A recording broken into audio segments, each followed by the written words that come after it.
Hi, welcome back to my YouTube channel.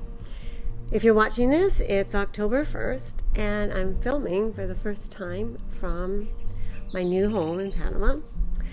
Excited to be sharing with you this month's theme, which is journaling as a lifestyle. This is a theme that is very passionate to me and a big part of my life. And the inspiration for the theme comes from the fact that October is launch month for my new to-be-released guided journal called The Holding and the Healing Companion Journal. And by the title, if you follow me, you know that The Holding and the Healing are my first two books, and this is the third book in the series. So the first two are the novels based on real life, and the companion journal takes messages and inquiry from them and adds on a few more little twists.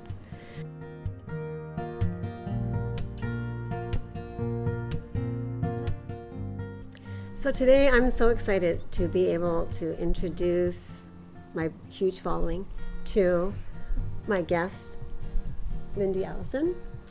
I met Lyndi just weeks after arriving in Panama, and if you follow me, you know it wasn't just chance. It was the fact that we are very aligned and we've discovered all kinds of serendipitous events. So Lyndi and I discovered pretty quickly that we have a lot of overlap in our experience, starting with the fact that we're both from Canada. And then we discovered we both were teachers, we both birthed three beings into the world, we both wrote novels, we both wrote a guided journal. And that's really the inspiration that drove me to invite Lyndi to come and be a part of the conversation around journaling as a lifestyle. So here she is.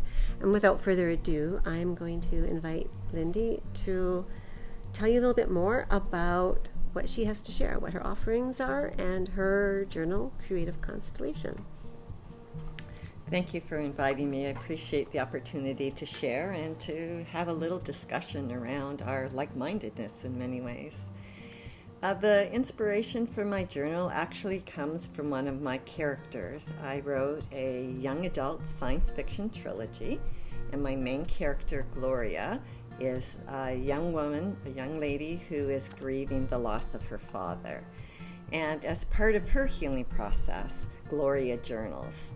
And I was inspired by her to take some of the things that she thinks about in terms of who she is and what her relationship is to her world, and also to the universe, because she and her rival travel to different planets. And so the journal that I've created is actually inspired by celestial objects, and often relate to them in some way. And it's actually not all my writing. It's a collection of poetry, songs, quotes, and prompts, drawing from those things and hopefully inspiring young writers, because you were mentioning your work as a passion. And as a teacher, I was passionate about writing a story that was a little bit shorter, because my students often would take a look in the back of the book, and if it was over 200 pages, they closed the book and put it back on the shelf. So I wanted to see if I could tell a meaningful story in fewer words. And so my inspiration was to write novellas for the reading component, but the writing journal to inspire young writers. I've tried to inspire them for many years, having held many writing camps for young people when I was in Canada. And so these are all just extensions of who I am and what I'm hoping to create to help other young creatives. And that's another thing we have in common, because as I was saying, for the companion journal, it takes inspiration from the character, Kate Henderson, and her journaling, and it's not towards young people, it's more towards more mature, we'll use the word, and it's probably more towards women. I don't know if you feel like your journal is gender specific or not, but I don't think it's gender specific. The point of view in my stories is alternating. So in one chapter it's Gloria speaking, in another chapter it's Jace, and so I draw from both of them. So an example from the book, how this is a companion writing journal but also a standalone. The story I'll share with you is about Jace. He's a young enthusiast about astronomy, and he describes grief in my story, and he says it's like having a black hole in his chest that sucks all of the good stuff in. And so I relate that to a real black hole. A black hole occurs when a massive star dies. Nothing, not even light, can escape its intense gravity. And then I encourage young writers, draw or write about a time that you experienced a loss. How would you describe your experience? So I really love how you touch on so many aspects with that one prompt, and the openness of it can invite people from all different experiences of life, but most importantly, that whole concept of loss, whether it's loss through a death or loss through a breakdown in a relationship or loss through an experience of something you had once. I mean, we've all experienced it, and so it's like inspired by this story, but then broadened in how you've worded it to be very approachable. Like you said, you can work through this journal without ever having read the novels, and I think that's probably both of our aims and what we've put together is we want to be able to work in both ways, where people who have read them will be drawn because they want to find out more and they're intrigued by that aspect of the writing, and people who are into journaling and not into reading novels can also. And so it's just our way of, we talked about earlier, bringing in more people to benefit from what we want to offer. We have, both Lyndi and I have very expansive views on what we want to be in the world and how we want to show up, and a sense of purposefulness and a sense of engagement and connectiveness.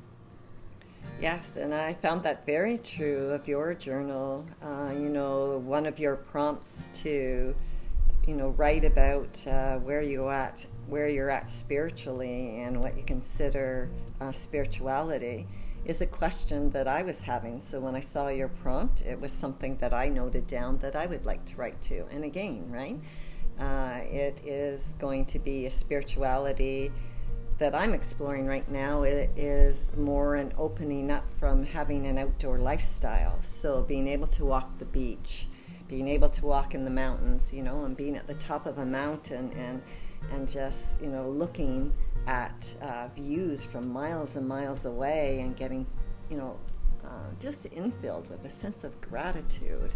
And, I want to explore that a little bit because it was, very spiritually uplifting, which of course affects our other mental and physical health as well. So I'm excited to explore the prompt that you've given. I'm glad. And that is another commonality that we share, of that recognition of a mind, body, spirit connection inside all of us. And that's going to come out. If you're not into that, you probably won't like our what we've done. But in the companion journal, I have it divided into 4 sections. And the first one is looking at messages and inquiry from the holding. And that's going to dive more into, because the holding starts off when Kate Henderson's young, that dives into your family of origin, what your childhood memories are, and those sorts of themes. Bullying in school, what school life was like for you, friendships, all that sort of thing. Brothers, sisters, siblings. And then the second part of the book is messages and inquiry from the healing. And that starts when Kate's in her 40s. And so this is a more sort of self-inquiry, and all that comes up in the healing around spiritual growth, around looking inward and discovering your authentic self, and really getting in tune with what your goals are, your strengths are, and who you want to be, and then how do you make that happen, and sharing some of the tools that Kate uses, like journaling. It's one of her big tools, but also yoga, meditation, nature, and how Lyndi was describing that opening you can feel and the contrasting smallness of yourself, but also that you're a part of this. And then you feel a presence of something, whatever your spiritual leaning is. When you're out in nature, you really can't deny the, I think you used the word majestic when we were talking in private. There's something such magnitude, it's really grounding. Yeah, well, sitting on a mountain peak and you see all the mountaintops around and you're like, this is just one tiny little grouping of mountains, and how many mountain ranges are there? And millions of years old. And, it's just very mind expanding for sure. And then just to continue what else is offered in this journal, the third is uncovering your authentic self. So that's sort of self-explanatory, but it's a very strength-based approach of looking at who you are and what you bring to the world and why you're here. And then, okay, how do you bring that into alignment with what you want to be doing and who you are? How do you bring those two together? How do you live your authentic life?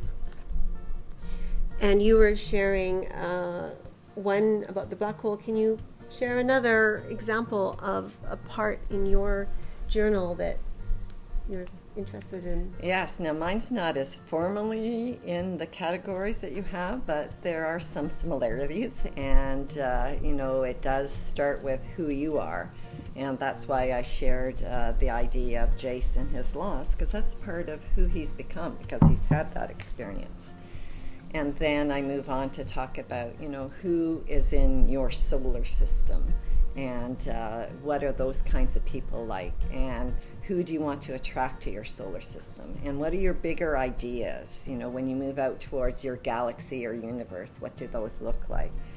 And I found, when I personally used to look at the universe, it used to always make me feel small, like I was just like this tiny little part in something so grand. And I guess it was maybe a little bit of a sense of loneliness, or maybe, unfortunately, a little bit of insignificance in the grand scheme of things. And one of the things that I've loved in the song that Rabanzo has shared, he was a musician in this area in Panama. He has now moved to Mexico. And he took the idea of looking at the universe and how we could see ourselves. And he really turned my idea right around, and it changed me so much. I wanted to make sure that I included this as something for young people, something, if I'd recognized earlier, could have been helpful. And so his song, and I can't wait to hear it put to music, is called Connection. There's nothing you do and nothing you think. There's no resolution and no big solution that escapes your creative call. When you stare at the moon, when you pass by the planets, when the sun comes to kiss you, you realize you're not so small. You're part of the universe. Constellations embrace you. When you feel the connection, you'll know you're standing tall.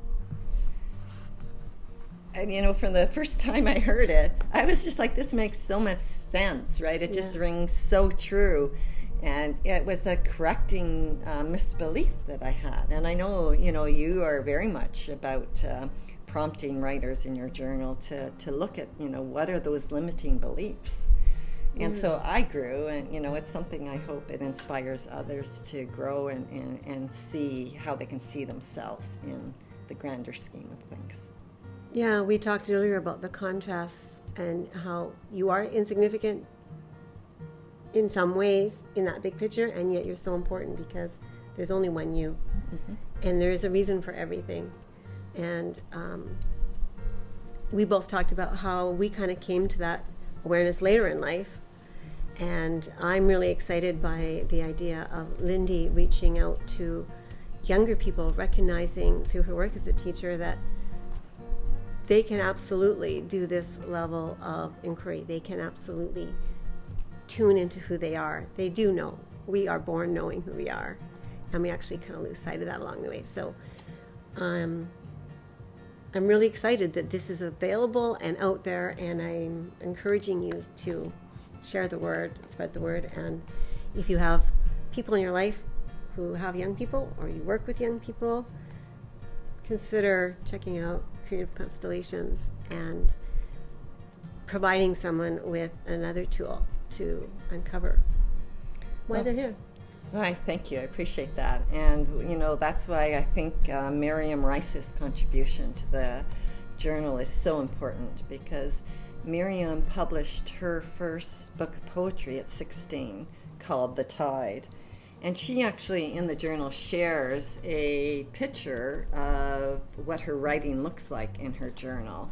And she's now 21, but, this is written a little bit earlier. And here was her reflection on when she was looking at the stars that inspired her future writing. Do you look at the stars? I don't look at them often enough, but they always look at us, don't they? When I do look up at the evening sky, there's always one that winks at me, as if to say, "Caught you looking." They have quite a sense of humor, the stars. I was afraid of space when I was younger, and maybe a part of me still is. Its vastness, so incomprehensible that it renders my existence equally incomprehensible.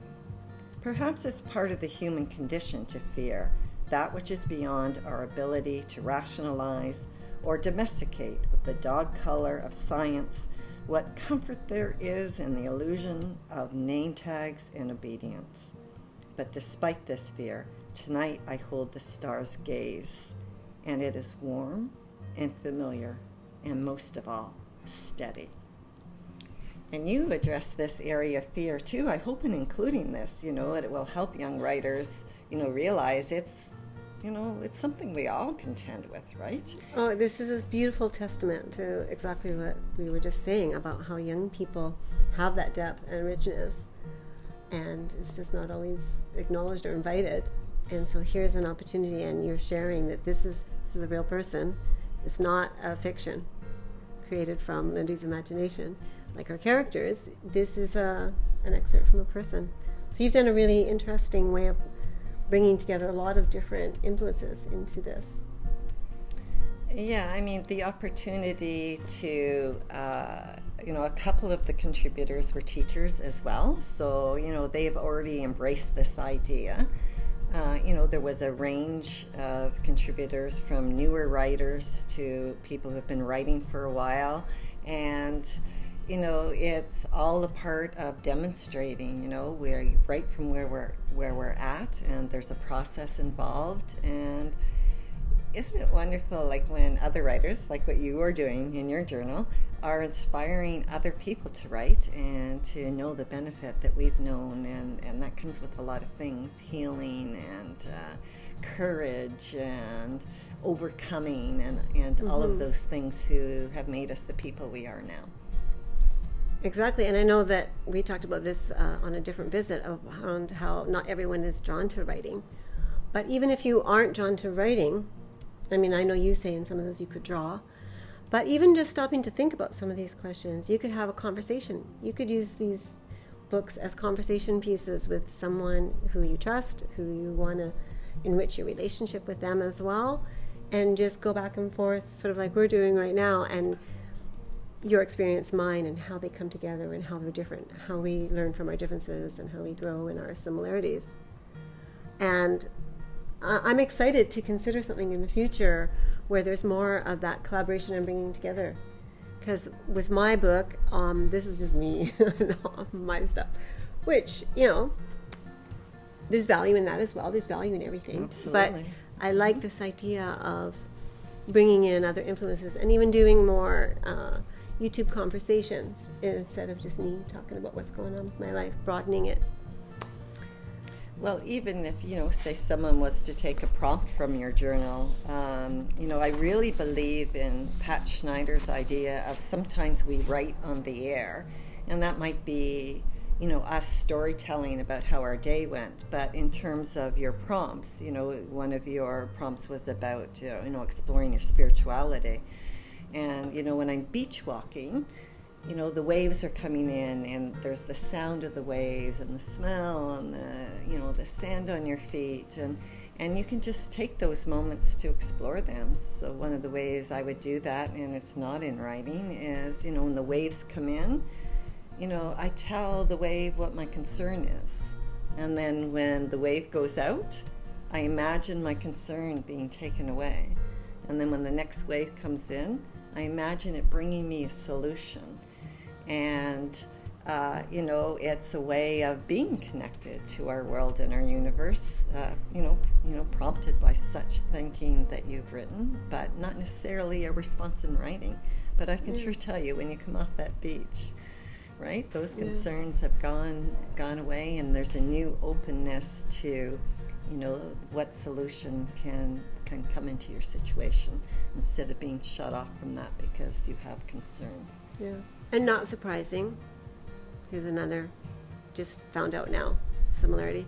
In The Healing, there's a scene where Kate is sitting at the beach right by her house, and having a similar kind of experience you described, where the waves, it's like her in-breath and her out-breath.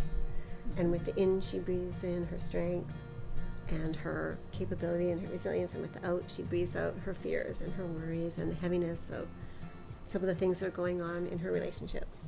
I'm Kate. At times I'm Kate. There you go. This is what I didn't realize that yet. Now I'm just like, I got to get that book and just devour it. Oh, and I think you said you saw some similarities between you and your main character. And Gloria, when you were showing me your journal with your pictures and how not all of your journal's writing, some of the things you've collected in it. I'm like, oh my gosh, you're my Gloria in my story.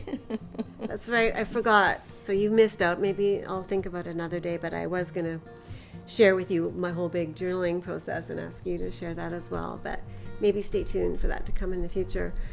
But I do have saved from when I was 33. We won't say how many years, but it's a lot.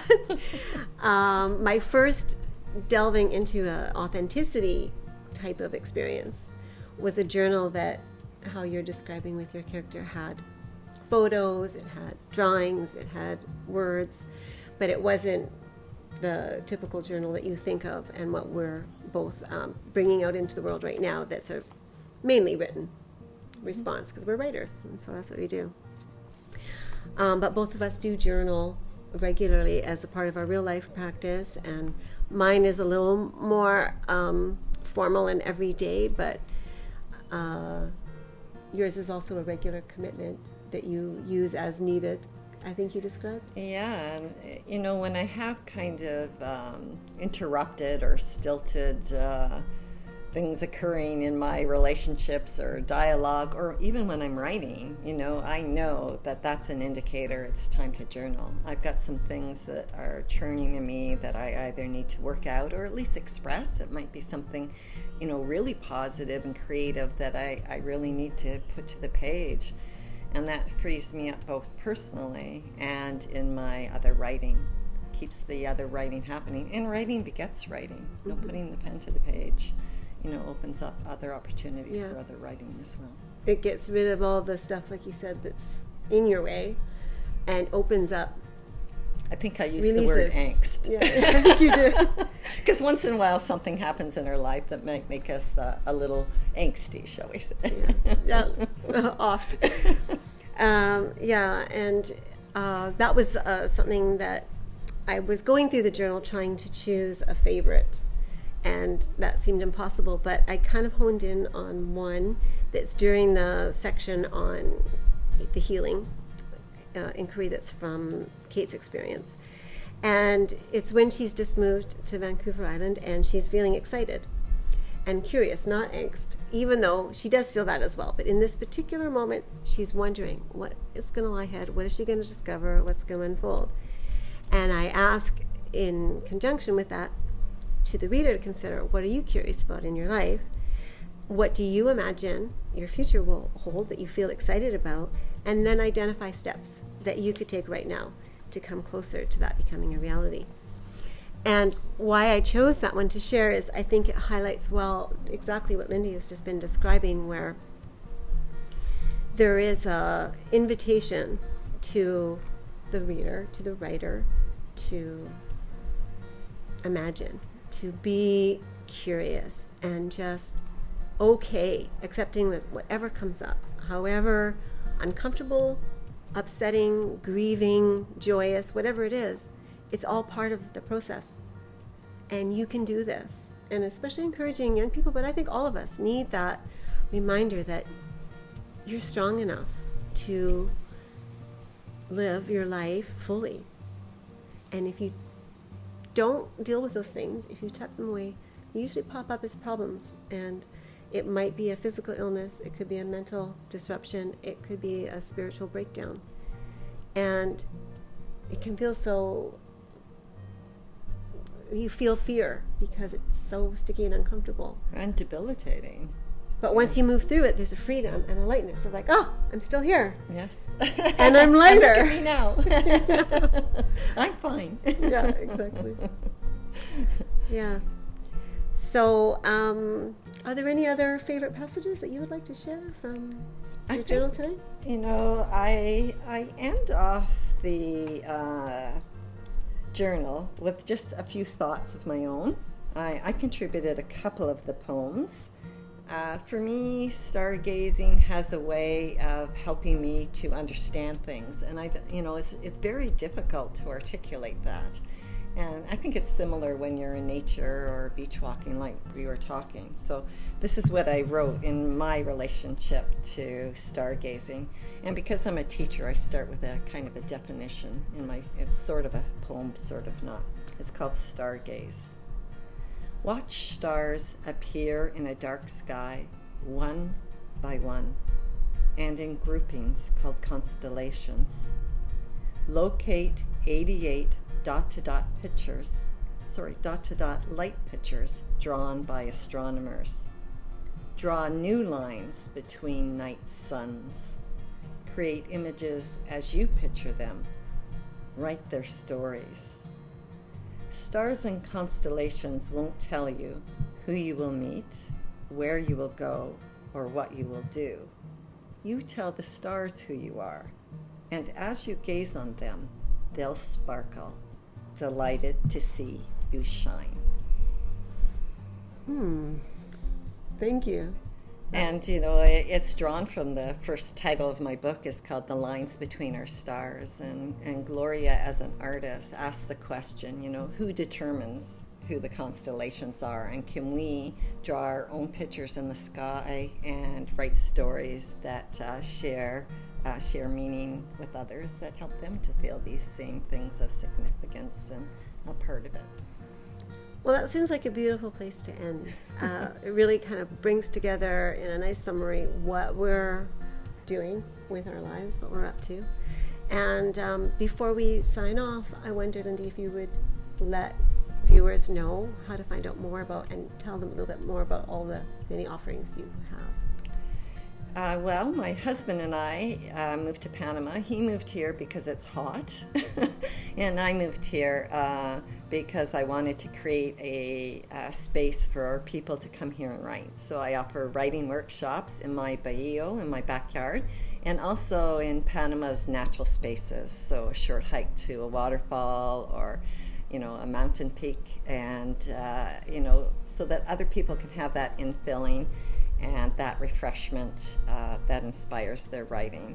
Also have a little casita out back where we've had writers from 20 different countries come stay with us. 4 years only. We've had, I should say, people from 20 different countries, many of them writers, not all of them have been, or they just didn't realize they were yet. Others have come and they've begun something new. And so you can find me at tranquiloretreat.com. And on there you'll find a blog with writers who have shared some tips for those of you who would like to write, maybe learn from some of the things that they've already learned. There are resources on there for writing, a little bit about the retreats and workshops. And then there are my books. So my Summer Triangle trilogy, The Creative Constellations, and hopefully next year, my new trilogy. So I'm excited. And social media as Lyndi Allison. You'll find me there on. I pop in on most of them to find out what's going on beyond my small world. So Thank you so much. I really have enjoyed our conversation, and those of you who follow me know what I'm about, and that same as Lyndi, lots of things to explore on my website, my books, my blog, news and reviews, my YouTube channel. But I really want to leave you with a more deeper and heartfelt sentiment of creating a conversation, creating a space for all of us to show up and feel accepted and loved and significant.